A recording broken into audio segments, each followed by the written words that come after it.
What's going on, everybody? RJ Ochoa here from SB Nation's bloggingtheboys.com, and we are finally meeting under some positive circumstances. It took long enough, but the Dallas Cowboys officially got off their losing streak thanks to a huge 44-21 victory over the reigning NFC champion Los Angeles Rams. That's right, the Rams were in the Super Bowl last season. They lost, by the way, and they were also the team that beat the Cowboys in the playoffs. That's right, the Cowboys went all the way to Los Angeles, the city of angels, in the divisional round of the playoffs last season, and they got destroyed. They got run all over. 273 total rushing yards the Rams had over the Cowboys. But that did not happen on Sunday at AT&T Stadium. No, the Cowboys, the Cowboys, they struggled. They lost to the Patriots. Okay, that makes sense. They lost to the Bills. Hey, you know what? Buffalo's pretty good this season. They lost to the Bears. What's going on? So everybody thought they were going to get trounced by the Rams.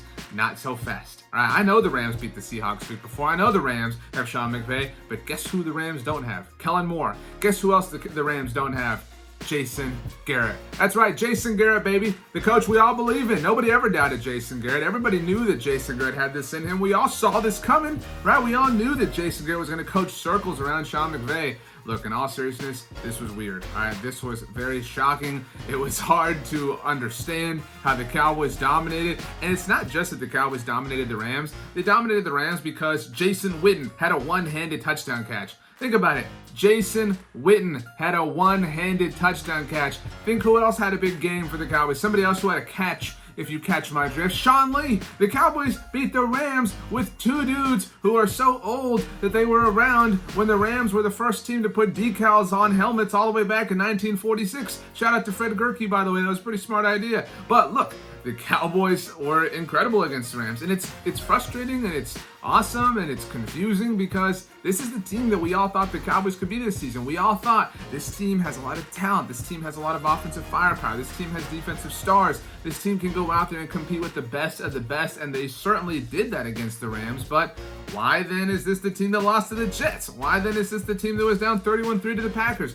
They're so hard to figure out. Jekyll and Hyde doesn't really put it that well. I mean, this is a team like a yo-yo. This is a team like, eggnog. Sometimes eggnog is good, sometimes it's bad. I mean, generally it's bad, but I mean, overall, you never know what you're going to get with the Cowboys, which makes this week's game against the Philadelphia Eagles all the more confusing. Are we going to get the Cowboys to beat the Rams by dropping 40 points on them? Or are we going to get the Cowboys that couldn't score a touchdown in the second and third quarter for the 3 weeks leading up to this game? We just don't know. But what we do know is that this game is very important for the Dallas Cowboys.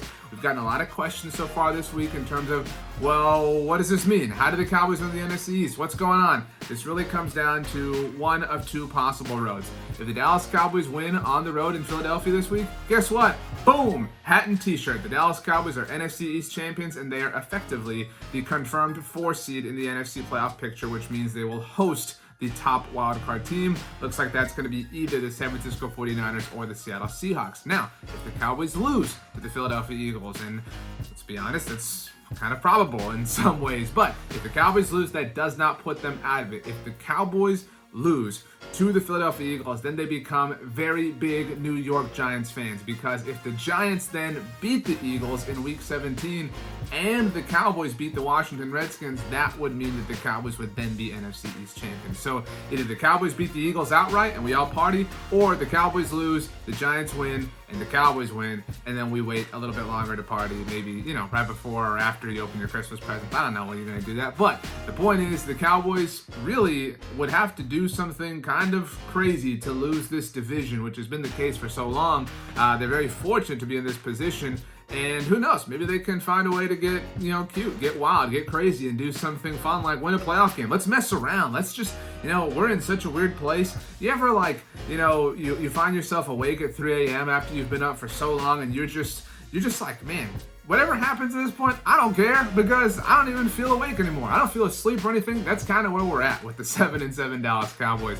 They are on the road against Philadelphia this week. It is, without question, the biggest game of Jason Garrett's career, but we've been saying that for a long time, and it hasn't made a whole heck of a lot of difference, although it did make a difference back on October 20th when the Cowboys trounced the Eagles 37-10. Here's hoping that happens again this week when the Cowboys head to the city of brotherly love. We will have you covered all week long as we head up to that contest. Make sure you check out bloggingtheboys.com for the latest and greatest in the world of America's team. Make sure you subscribe to the Blog on the Boys podcast where you can hear us talk about the Cowboys, talk about what we like, talk about what we don't like, and of course, make sure you subscribe right here to the Blog on the Boys YouTube channel where you get film reviews, game breakdowns, and every now and then some weird guy comes on to talk about eggnog because that's where we are in this Dallas Cowboys season. Have a great week, everybody. You know why? Because you deserve it. We'll see you next time.